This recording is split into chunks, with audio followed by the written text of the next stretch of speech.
أعوذ بالله من الشيطان اللعين الرجيم بسم الله الرحمن الرحيم الحمد لله رب العالمين الصلاة والسلام على أشرف الأنبياء والمرسلين وعلى الطيبين الطاهرين المعصومين لا سيما بقية الله في الأراضين روحي وأرواح العالمين على تراب مقتمل الفداء ولعنة الله على أعداء الله. میں دارالقرآن کے اس پلیٹ فارم سے میں یاور رضا یاور آپ لوگوں کی خدمت میں حاضر ہوں. بالکل اسی طریقے سے دارالقرآن کے اس پلیٹ فارم کے وسیلے سے اس طریقے سے ہم سالہ سال سے جو ہے وہ رمضان ماہی ایام میں اور رمضان ماہی سیام میں جو ہے درس کی فقہی دروس کا سلسلہ ہم چلاتے رہے. وہ اسی طریقے سے اب اور انشاءاللہ اس کے بعد ہم اسی طریقے سے جاری و ساری رکھیں گے. سلسلے حالات کے پیش نظر وقت کے پیش نظر ہم اس جدید تکنیکی سہولت سے مستفید ہوتے ہوئے آپ تک انشاءاللہ ان دروس کو پہنچاتے رہیں. آج کا ہمارا موضوع دارالقرآن کے اس پلیٹ فارم سے آپ لوگوں کے لیے ہے نماز کے مستحبات اور مکروہات. مستحبات یعنی کہ وہ جو واجب کو ڈیکوریشن کا کام دیتے ہیں، واجب کی سجاوٹ کا کام دیتے ہیں. یعنی مستحبات آسان معنی میں سمجھیے تو وہ کام کہ ائمہ اہل بیت علیہ السلام نے یا شریعت نے جس کام کے کرنے کا حکم دیا جو کہ ثواب کا باعث بنتا ہے. اور مکروہات وہ کام کہ جن کاموں کو نہ کرنے کا کہا گیا، وہ کام جو کہ حرام نہیں ہے لیکن جنہیں کرنا ثواب کا باعث کم نہیں بنتا، یعنی ثواب میں کمی کا باعث بن جاتے ہیں، مکروہات ہوتے ہیں. مستحبات ثواب کے بڑھانے کے لیے اور مکروہات وہ کام جو ثواب کو گھٹاتے ہیں. تو ہم نے اس کی دو تقسیم کر دی. پہلے ہم مستحبات پہ گفتگو کریں گے اور اس کے بعد انشاءاللہ اگلے درس مکروہات پہ بات کریں گے. آئیے چلتے ہیں نماز کے مستحبات. نماز سے چونکہ یہ سلسلہ متعلق ہے لہٰذا ہم اس کو تقسیم بھی اسی طریقے سے کریں گے کہ جیسے کہ نماز کو ہم سیکوینس وائز رکھا ہوا ہے تو ہم نماز کی فہرست کو ہی مد نظر رکھتے ہوئے انشاءاللہ اس درس کا سلسلہ جو ہے وہ چلائیں گے. یعنی کہ ہم سیکوینس وائز اپنے درس کو بڑھائیں گے اسی طریقے سے جیسے کہ ہم نماز پڑھتے ہیں. یعنی مثال کے طور پر تکبیرۃ الاحرام سے ہم شروع ہوں گے تو تشہد اور تعقیبات سے سجدہ شکر تک ہم رہیں گے انشاءاللہ. شروع کرتے ہیں. بسم اللہ الرحمن الرحیم. سب سے پہلا مسئلہ تکبیر کے وقت ہاتھ اٹھانا ہے. یہاں پہ ہم فزیکل لینگویج پہ گفتگو کر رہے ہیں. نماز میں تکبیر کے اوپر ہم گفتگو کر رہے ہیں. انشاءاللہ آپ کو آواز آ رہی ہوگی. تکبیر کے اوپر ہم گفتگو کر رہے ہیں. تو نماز کی پہلی تکبیر یعنی تکبیرۃ الاحرام اور اس کے علاوہ نماز کی تمام درمیانی تکبیریں یعنی کہ جو بھی ہم نماز کے دوران رکوع سے پہلے اور رکوع کے بعد اور جو ہے وہ قنوت سے پہلے اور قنوت کے بعد دیگر سلسلے یعنی کہ تشہد میں یہ ساری جو تکبیریں ہیں بہرحال نماز کی دیگر تکبیریں تکبیرۃ الاحرام پہلی تکبیر کے علاوہ دیگر تکبیروں میں بھی یعنی پہلی تکبیر اور نماز کی دیگر تکبیروں میں تکبیر کہتے ہوئے ہاتھوں کو کانوں کے برابر تک لے جانا مستحب ہے. یہ ہے تحریر مسئلہ نمبر 941. فزیکل لینگویج کے اوپر ہم بات کر رہے ہیں. نماز میں تکبیر کے لیے اپنے ہاتھوں کو اس طریقے سے کانوں سمجھ آ گیا ہوگا. اگلی سلائیڈ قیام کے مستحبات. دیکھیں ہم نے سب اسی سیکوینس کے اوپر عمل کرتے ہوئے ہم جا رہے ہیں. پہلے ہم نے تکبیر کی بات کی. اب چونکہ قیام ہے لہٰذا ہم قیام کے اوپر گفتگو کریں گے. تو قیام میں بھی فزیکل لینگویج کے اوپر ہم بات کر رہے ہیں کہ جسم کو سیدھا رکھیں، کاندھوں کو نیچے کی طرف ڈھیلا چھوڑ دیں. دیکھیں یاد رکھیے گا ایک اور بات، کندھوں کا جھکا ہونا اور ڈھیلا چھوڑنا یہ دو الگ الگ باتیں ہیں. میں نے بہت سارے لوگوں کو دیکھا ہے وہ یوں کر کے کمر کو جھکا لیتے ہیں. نہیں، ایسا نہیں کرنا. اور اگر جسم کو سیدھا رکھ رہے ہیں تو اس طریقے سے اپنے سینے کو بھی آپ چوڑا مت کریں، ایسا مت کیجیے گا. اپنے کاندھوں کو جھکا دیں، ڈھیلا چھوڑ دیں اور اپنے کندھوں کو جو ہے وہ ڈھیلا چھوڑ دیں اور اپنے جسم کو اسٹریٹ رکھیں.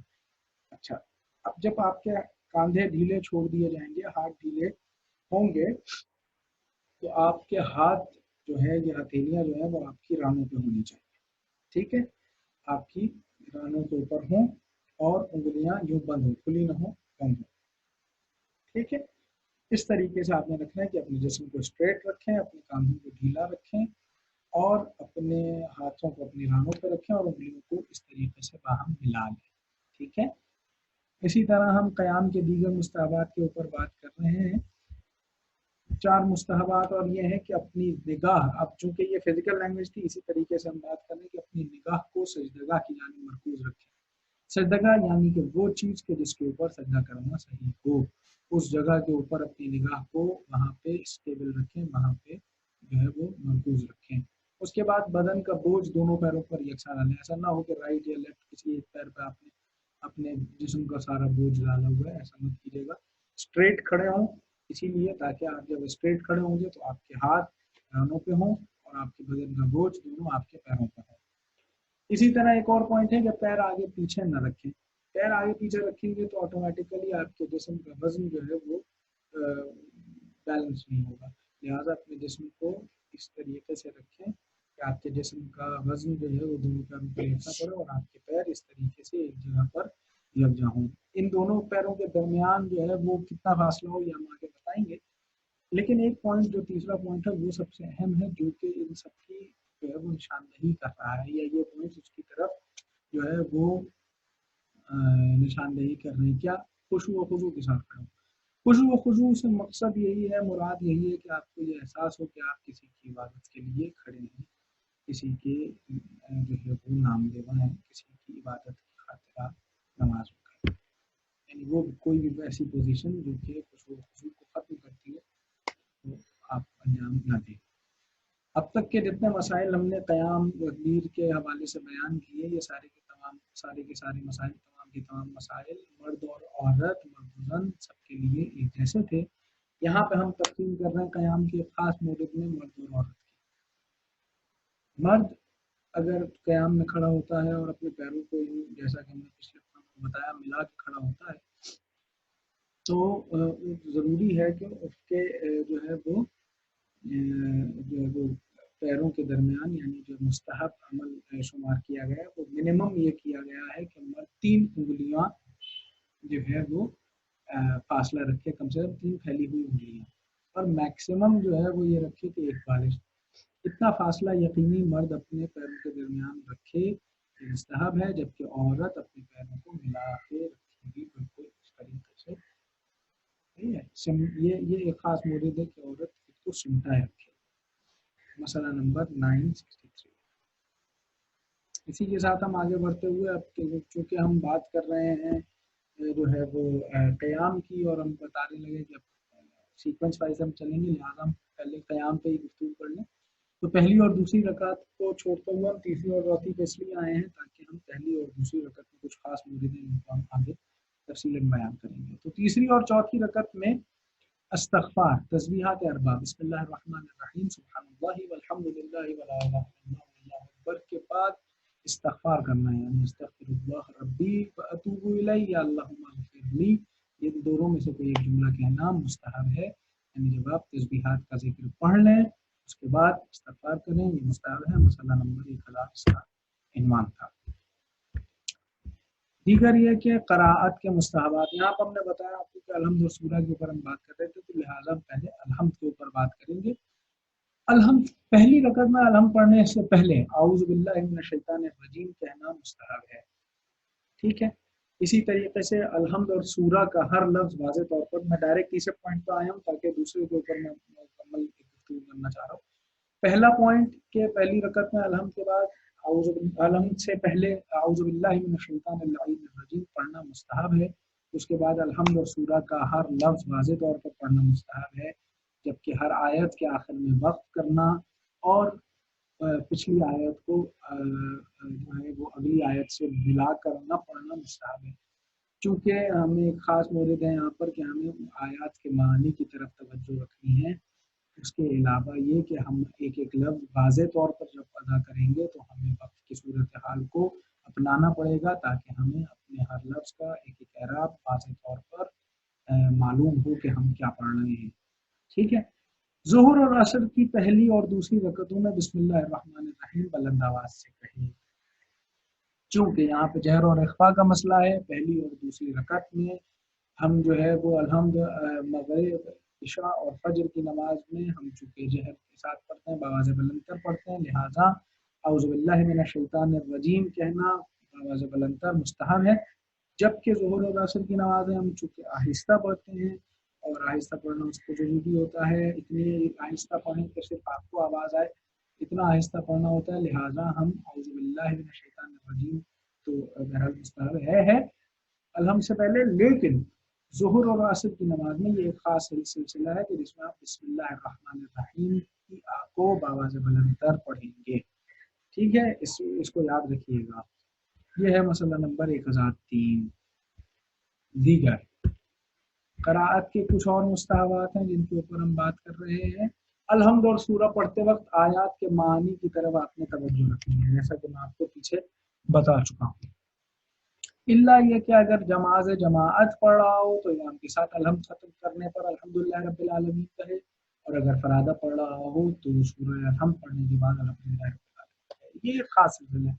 जो लोग बाजमात नमाज पढ़ते हैं उन्हें पता होगा बचपन से लेकर तक के जब भी इमाम साहब जो है पेश इमाम हमारे जो है वो अलहम्द पढ़ते थे तो जो है वो खत्म करने के बाद पूरी मुक़्तदी जमात जो होती थी वो अल्हम्दुलिल्लाह रब्बिल आलमीन बावाज़ बुलंद तक कहती थी। इसी तरीके से अभी भी है, आप अल्हम्दुलिल्लाह रब्बिल आलमीन कहेंगे, चाहे आप फरादा पढ़ रहे हों, चाहे आप नमाज़ जमात के साथ पढ़ रहे हों, ये कहना मुस्तहब है। और अलहम्द और सूरा के आयात के मानी की तरफ तवज्जो करना भी मुस्तहब है। मसला नंबर 1003 था। दीगर कोई बहरहाल मुश्किल पेश आए तो आप राब्ता करके इसके ऊपर बात कर सकते हैं। यहाँ पे अब हम अलहम्द पे हमने बात की, अब हम सूरह कुल हुवल्लाहु अहद की जानिब पढ़ रहे हैं, चूँकि ये दूसरी रकत का एक ख़ास मौजू है। सूरह कुल हुवल्लाहु अहद पढ़ने के बाद 1 या 2 या 3 दफ़ा कज़ालिकल्लाहु रब्बी या कज़ालिकल्लाहु रब्बना कहे। कज़ालिकल्लाहु रब्बुना कहे या कज़ालिकल्लाहु रब्बी कहे 1, 2 या 3 मरतबा। ये एक ख़ास मौरिद है जो कि क़ुनूत से पहले की बात है। ठीक है, सूरह कुल हुवल्लाहु अहद जो है दूसरी रकत में पढ़ना मुस्तहब है अलहम्द के बाद, लिहाजा जब आप इसको खत्म कर लेंगे तो कज़ालिकल्लाहु रब्बी या कज़ालिकल्लाहु रब्बना 1, 2 या 3 मरतबा कहें, मुस्तहब है। उसके बाद तकबीर देकर क़ुनूत के लिए हाथ उठाएं। सूरा पढ़ने के बाद थोड़ी देर रुके और फिर रुकू से पहले तकबीर या क़ुनूत पढ़े।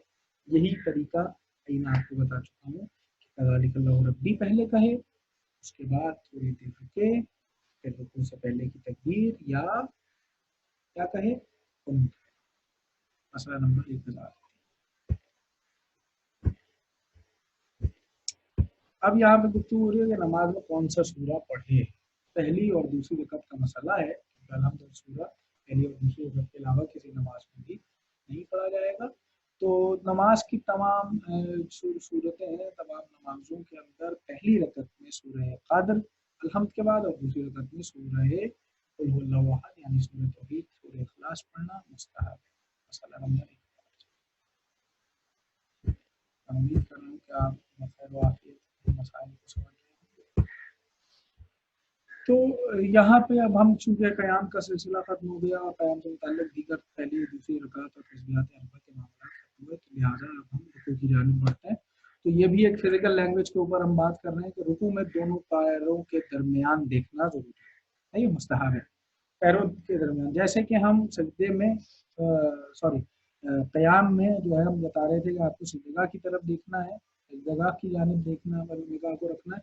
इसी तरीके से आप रुकू की हालत होंगे तो अपने पैरों के दरमियान जो फासला है उसकी तरफ देखें, ये मुस्तहब है। इसी तरीके से ज़िक्र जो है वो रुकू से पहले या बाद में दुरूद का पाना मुस्तहब है, यानी अल्लाहुम्मा सल्लि अला मुहम्मद व आले मुहम्मद।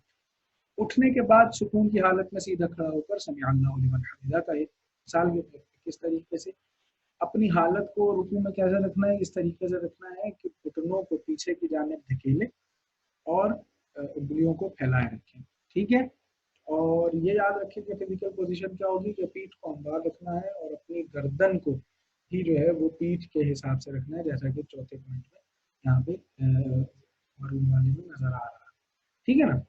तो अपने कमर के साथ बिल्कुल अपनी गर्दन को रखना है, यानी ये ना हो कि गर्दन ज़्यादा नीचे या ज़्यादा ऊपर हो जाए, ऐसा। कमर और गर्दन एक साथ जो है वो रहेंगे। इसी तरीके से आपकी पोजीशन जो है वो हमवार होगी बिल्कुल, और फिजिकल लैंग्वेज अच्छी होगी। तो जब भी आप इस रुकू को ख़त्म करें, सही है, तो उसके बाद क़याम की हालत में दोबारा जाएं, और क़याम की हालत में दोबारा आ जाने के बाद ज़रा सा एक लम्हा रुक कर पढ़ें कज़ालिकल समी अल्लाहु लिमन हमिदा, फिर तकबीर गाएं हाथ ले जाके, और इस तरीके से अल्लाहु अकबर, और उसके बाद जो है वो सजदे की जानिब पढ़ें। मसला नंबर 1029 का। अब चूंकि रुकू से मुताल्लिक़ गुफ्तगू हो गई है, लिहाजा हम सजदे की जानिब जो है वो जाना चाहेंगे। तो सजदे में जाने से पहले के जो कुछ खास मामलात हैं तो हम कर लें, क्योंकि रुकू से मुताल्लिक़ सारी बातें हो गई। तो खड़े होकर और बैठकर नमाज पढ़ने वालों के लिए हमने यहाँ पर दो तकसीमें की हैं। तो जो शख्स खड़े होकर नमाज पढ़ रहा हो, जो शख्स खड़े होकर नमाज पढ़ रहा हो, उसके लिए मुस्तहब है कि रुकू से मुकम्मल खड़ा होने के बाद सजदे में जाने के लिए तकबीर कहेगा। रुकू से मुकम्मल खड़े होने के बाद मुस्तहब है कि रुकू में जाने से पहले जो है वो रुकू से मुकम्मल जब आदमी खड़ा हो जाए तो सजदे में जाने के लिए तकबीर कहे, जैसा कि मैं आपको पीछे ये बता चुका हूँ। यहाँ पर जो खास मौजूद है वो ये है कि खड़े और बैठने वाले आदमी के लिए यहाँ पर एक खास सिलसिला बयान किया जा रहा है। अगर मैं उसे आसान लफ्ज़ों में बयान करूँ तो वो सिर्फ ये है कि अपनी हालत को हालत सुकून में रखना है, चाहे आप खड़े हों या बैठे। इस तरीके से कि रुकू से आप खड़े हुए, लम्हा भर रुकें और तकबीर करें। सजदे सॉरी बैठ के आप नमाज पढ़ रहे हैं तब भी आप जो है वो सजदे की टाइप की हालत में होते हैं रुकू के लिए। जैसे ही आप उससे खत्म हुए तो आप बैठ जाएं, यानी आपका बैठना बैठने वाले के लिए बैठना कहलाए, खड़े होने वाले के लिए खड़े होना कहलाए। तो इसमें लम्हा भर रुकने के बाद आपने तकबीर कहनी है जो कि सजदे के लिए होगी। मसला नंबर 1077। अब चूंकि हम सजदे के ऊपर बाकायदा बात कर रहे हैं तो सजदे में जाने के तरीके के ऊपर हम बात करेंगे। तो हमने मुस्तहब सजदे में जाने के लिए जो मुस्तहब चीज़ें हैं उसे हमने मर्द और औरत की दो तकसीमात की हैं। उसमें यह है कि मर्द सजदे में जाते हुए पहले अपनी हथेलियों को ज़मीन पर रखेगा और फिर अपने घुटनों को ज़मीन पर रखेगा, जबकि औरत सजदे में जाने के लिए पहले अपने घुटनों को ज़मीन पर रखेगी, उसके बाद अपने हाथों को ज़मीन पर रखेगी। ये एक ख़ास तकसीम है। मसला नंबर 1077। इसी तरीके से सजदे के कुछ मुस्तहबात हैं जिनके ऊपर हम बात कर रहे हैं यहाँ पर, और वो इंशाअल्लाह हम बयान कर रहे हैं कि सजदे के दौरान मुस्तहब काम है वो ये है कि अपनी नाक को किसी ऐसी चीज़ पर रखे कि जिस पर सजदा करना दुरुस्त हो। उमूमी तौर पर लोग मोहर जो फाके शिफा होती है वो अपनी नाक के नीचे भी रखते हैं और सजदा के लिए माथे के नीचे भी रखते हैं। तो लिहाजा जो भी चीज़ जिस पे सजदा करना दुरुस्त हो उसका नाक का उस पर नाक का टच करना, उस पर नाक का जो है वो रखना मुस्तहब है।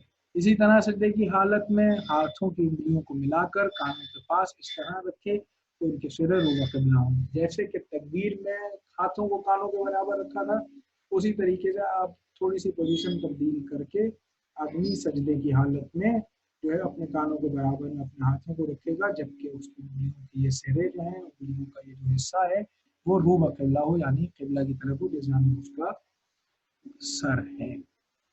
मसला नंबर 1077, ये भी सजदे के मुस्तहब है। सजदे में दुआ का करना, परवरदिगार आलम जो है वो खुद से दुआ का कहता है, यानी अपनी हाजत को तलब करने का हुक्म देता है। इसीलिए एक ख़ास मौरिद है नमाज में जो कि बहुत ही कमाल का मौरिद है। वो ये है कि जब सजदे में आदमी हो तो सजदे में मुस्तहब है कि आदमी दुआ करे, अपनी हाजत को तलब करे, और जब सजदे की हालत में हो तो ज़िक्र सजदा के बाद इस दुआ को पढ़े ताकि उसकी दुआ के मुस्तजाब होने में जो है वो क़ुव्वत आ जाए। क्या दुआ है? सबसे पहले आप ज़िक्र सजदा करें, उसके सुब्हान रब्बियल आला व बिहम्दिही, उसके बाद दुरूद पढ़ें और इस ज़िक्र को अपनी हाजत के साथ पढ़ें। क्या दुआ है? या खैरल मस्ऊलीन व या खैरल मुअतीन उर्ज़ुक़नी वरज़ुक़ या मिन फ़ज़लिक फ़इन्नका ज़ुल الفضل العظیم. عجیب ترجمہ ہے اس کا. یا خیر المسئولین، اے سوال کیے جانے والوں میں سب سے بہتر. ویا خیر المعطین، اے عطا کرنے والوں میں سب سے بہتر. ارزقنی وارزق عیالی من فضلک، اپنے فضل سے مجھے اور میرے اہل و عیال کو رزق عطا کرنا. فإنک ذو الفضل العظیم، کیونکہ بے شک تو ہی فضل کرنے والا ہے. یہ ایک عجیب جو ہے وہ دعا ہے.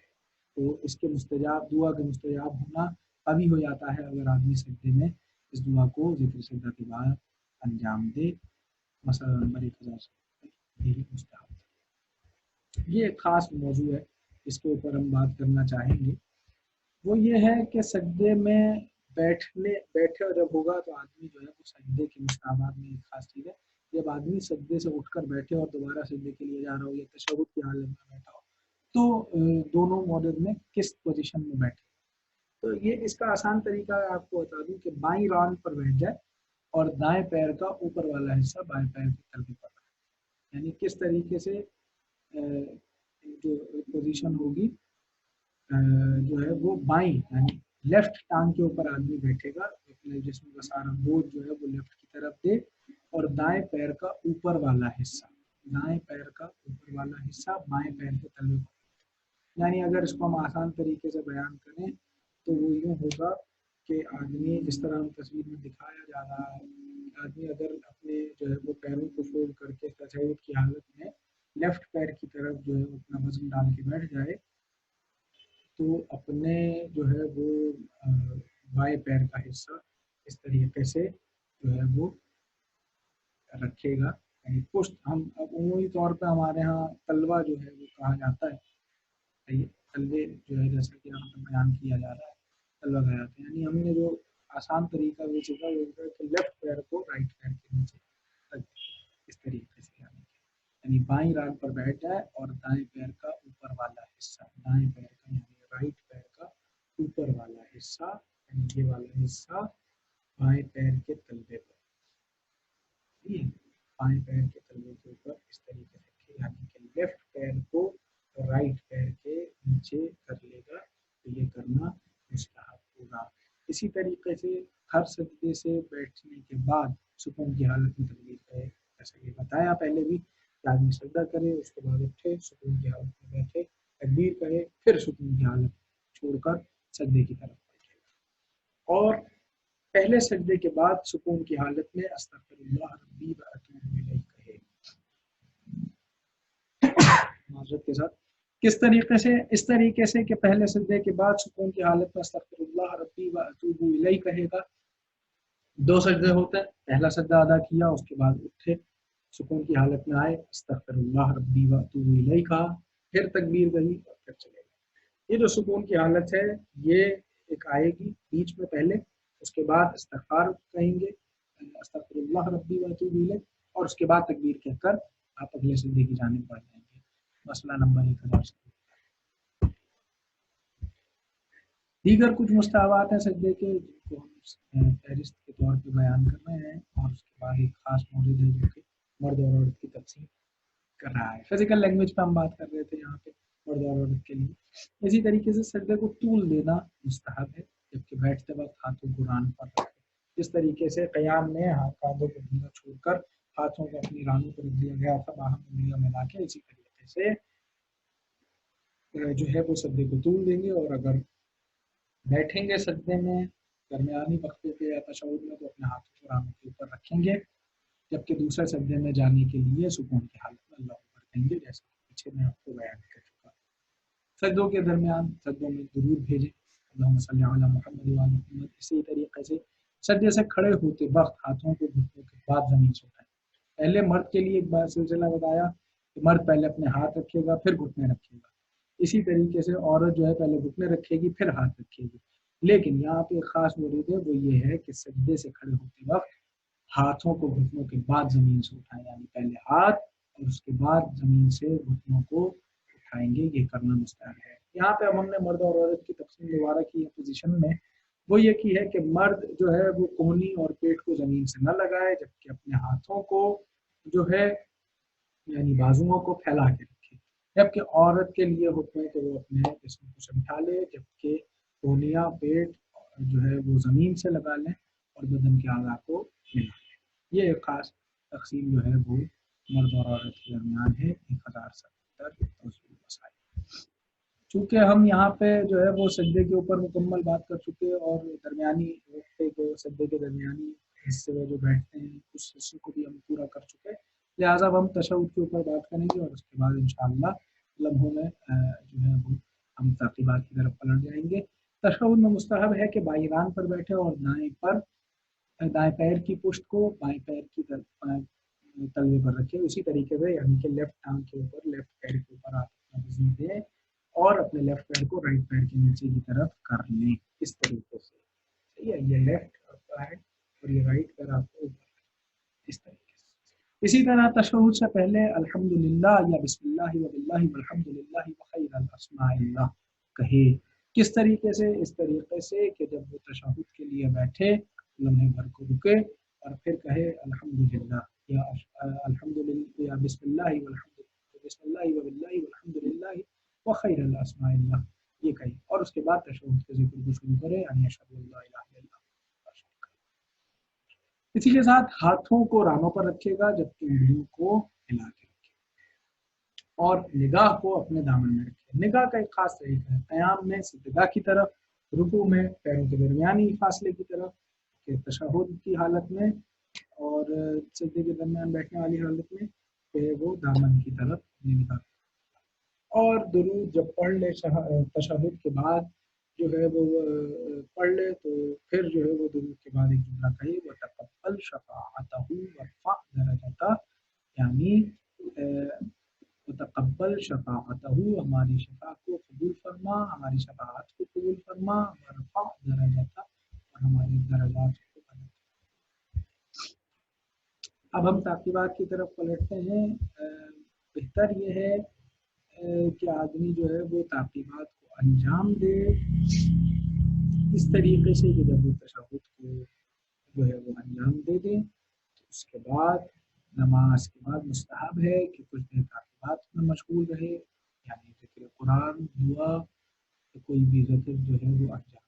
उसमें भी बेहतर ये है कि आदमी की फ़िज़िकल लैंग्वेज ये हो, फ़िज़िकल पोजीशन ये हो कि जिस तशहुद की हालत में वो बैठा है उसी हालत में अपनी जगह से हिले बगैर अपने ताक़ीबात को अंजाम दे या वज़ू, गुस्ल या तयम्मुम जिस तरीके से भी तहारत हासिल करके वो नमाज पढ़ रहा हो उसको बातिल किए बगैर ताक़ीबात को अंजाम दे और क़िबला होकर ताक़ीबात को अंजाम दे। ये तमाम के तमाम पॉइंट्स मुस्तहब है, जबकि ज़रूरी नहीं है कि आदमी जो है वो अरबी में ही जो है वो ताक़ीबात को या दुआओं को पढ़े, बल्कि बेहतर ये है कि आदमी जो है वो किताब दुआओं की जो किताब होती है जैसे तौर पर ताक़ीबात नमाज में वो किताब मशहूर और आम्मा किताब है, उसी में से दुआओं को पढ़ ले। अगर किसी को दुआ नहीं पढ़ना आती, याद नहीं है, तो वो आदमी जो है वो दुआओं की किताब से ताक़ीबात को पढ़े, ये बेहतर है। मसला नंबर 1100। इसी तरह ताक़ीबात में बेहतरीन अमल ये है कि तस्बीह जनाब ज़हरा सल्लल्लाहु अलैहि वसल्लम पढ़ें। तस्बीह क्या है?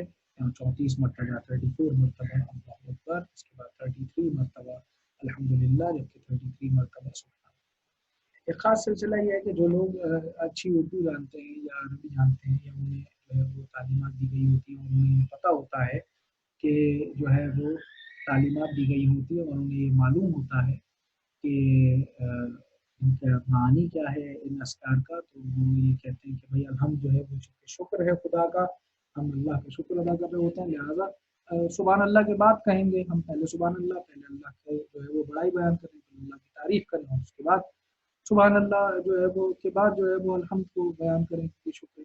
जबकि ऐसा नहीं है, सुभान अल्लाह अल्हम्द के बाद भी पढ़ा जा सकता है, लेकिन बेहतर ये है कि अल्हम्द को जो है वो दरमियान में पढ़े।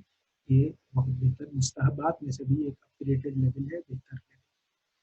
ताक़ीबात नमाज में तस्बीह ज़हरा जनाब ज़हरा सल्लल्लाहु अलैहि वसल्लम में पहले 34 मरतबा अल्लाहु अकबर, फिर 33 मरतबा अल्हम्दुलिल्लाह और उसके बाद 33 मरतबा सुभान अल्लाह पढ़े। मसला नंबर 1108 इसका हवाला था मुस्तहब। जब ताक़ीबात हो जाए तो जो है वो मुस्तहब है कि आदमी सजदे शुक्र को अंजाम दे। किस तरीके से? इस तरीके से कि नमाज के बाद सजदे शुक्र को जब वो अंजाम देगा तो इतना काफ़ी है कि वो अपने सर को जो है वो सजदेगाह के ऊपर टिका ले, ये काफ़ी होता है। लेकिन अगर आदमी जो है वो शुक्रन लिल्लाह या शुक्रन या अफ़वन 1, 3 या 100 मरतबा कहे तो जो है वो इस ज़िक्र का करना बेहतर होगा इस सजदे शुक्र में भी। और मुस्तहब है कि आदमी को जब कोई नेमत मिले या कोई मुसीबत टले उस वक्त सजदे शुक्र करे। इसी तरीके से ये मुस्तहब होता है। मसला नंबर 1109 इसका हवाला। इसके बाद जो है वो एक ख़ास सूरत हाल है क्योंकि रसूल अकरम पर दुरूद की जो है वो सूरत हाल है वो इंशाअल्लाह अगले दर्स में आपको बताएंगे। अलबत्ता ये कि मैं इस दर्स के साथ उम्मीद है आप लोगों को सारे सिलसिले समझ आ गए होंगे।